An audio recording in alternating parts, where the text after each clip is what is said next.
Salut, sunt Răzvan și azi vă văd 360 flip. Poziționarea picioarelor pentru 3 flip este următoarea.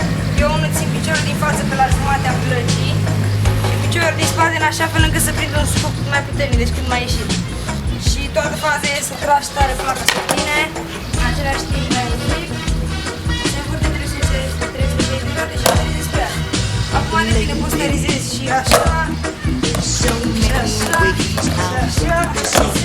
Dacă ești mecher, așa și cross foot oricum, măsălii.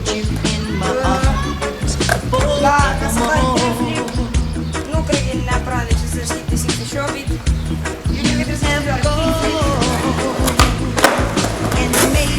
Și atât, să prinzi cupul ăla puternic aici în spate.